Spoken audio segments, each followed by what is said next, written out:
Hello friends, आज हम देखेंगे कैसे हम 6.0 जो कि डेसिमल फॉर्म में है उसको फ्रैक्शन फॉर्म में कन्वर्ट कर सकते हैं। उसके लिए फ्रेंड्स हम क्या करेंगे, सबसे पहले हम यहाँ पे लिखेंगे 6.0 और इक्वल टू का साइन लगाएंगे।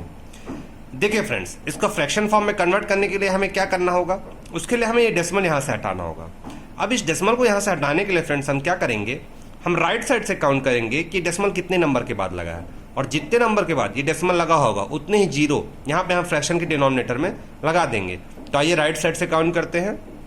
तो जैसा कि आप देख सकते हैं, राइट साइड से केवल जीरो के बाद ये डेसिमल लगा है, या फिर हम कहें केवल एक डिजिट के बाद ये डेसिमल लगा है, इसलिए डिनोमिनेटर में केवल एक जीरो आएगा। ओके फ्रेंड्स, अगर ये दो डिजिट के बाद डेसिमल लगा होता तो दो जीरो आता। उसके बाद डेसिमल रिप्रेजेंट करता है 1 को, तो इस डेसिमल को हम हटा देंगे और इसकी जगह डिनोमिनेटर में फ्रेंड्स हम 1 लिख देंगे। तो हमें यहाँ फ्रैक्शन का डिनोमिनेटर मिल चुका है जो कि है 10। डेसिमल हटने के बाद जो नंबर बचेगा फ्रेंड्स, सिंपल उसको हम न्यूमरेटर में लिखेंगे। तो नंबर बच रहा है 6 एंड 0। ओके, तो फ्रेंड्स हमें यहाँ क्या मिला, 60/10।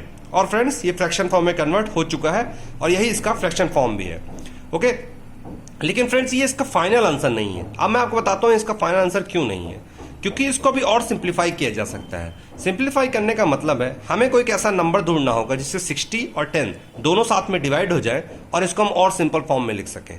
ओके फ्रेंड्स, तो अगर आप थोड़ा ध्यान से देखें तो अगर हम 2 की टेबल पढ़ें तो 2 की टेबल में 60 भी आता है और 2 की टेबल में 10 भी आता है। मतलब न्यूमरेटर और डिनोमिनेटर दोनों को हम 2 से डिवाइड करके इसको सिंप्लीफाई कर सकते हैं। तो आइए दोनों को 2 से डिवाइड करें, तो 60/2 होता है 30 एंड 10/2 कितना होता है 5। ओके फ्रेंड्स, तो हमें यहाँ क्या मिला 30/5।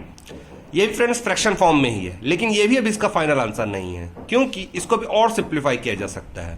अगर आप थोड़ा ध्यान से देखें तो अगर हम 5 की टेबल पढ़ें तो 5 की टेबल में 30 भी आता है और 5 भी। इसका मतलब न्यूमरेटर और डिनोमिनेटर दोनों को 5 से डिवाइड किया जा सकता है। तो आइए दोनों को 5 से डिवाइड करें और इसको और सिंप्लीफाई करते हैं।